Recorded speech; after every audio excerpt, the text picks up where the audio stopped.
Imaginez un bassin immense, délimité par d'imposants rochers au large de la côte sud de l'Islande. Le regard attiré par des masses blanches qui évoluent dans des eaux claires.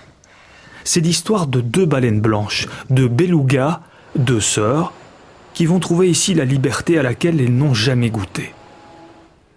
En Chine, les spectacles de belugas sont réellement fascinants, tout aussi magnétisants que contre nature.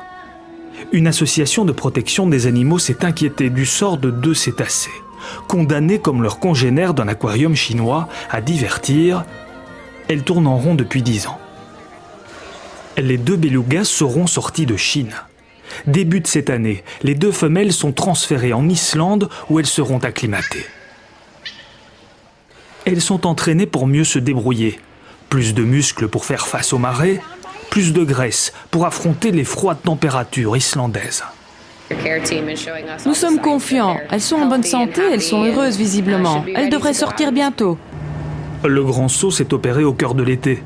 Les baleines blanches quitteront leur piscine. Elles sont acheminées vers le grand large. Les deux femelles pèsent 900 kilos chacune, mais malgré cela, le transport est très délicat.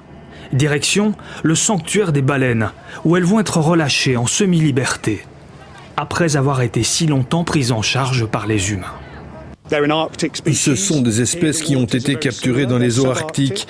Ici, les eaux sont très similaires, donc elles vont vivre dans les mêmes conditions qu'il y a très très longtemps quand elles étaient toutes jeunes. Dans le monde, on estime que 3000 cétacés vivent en captivité.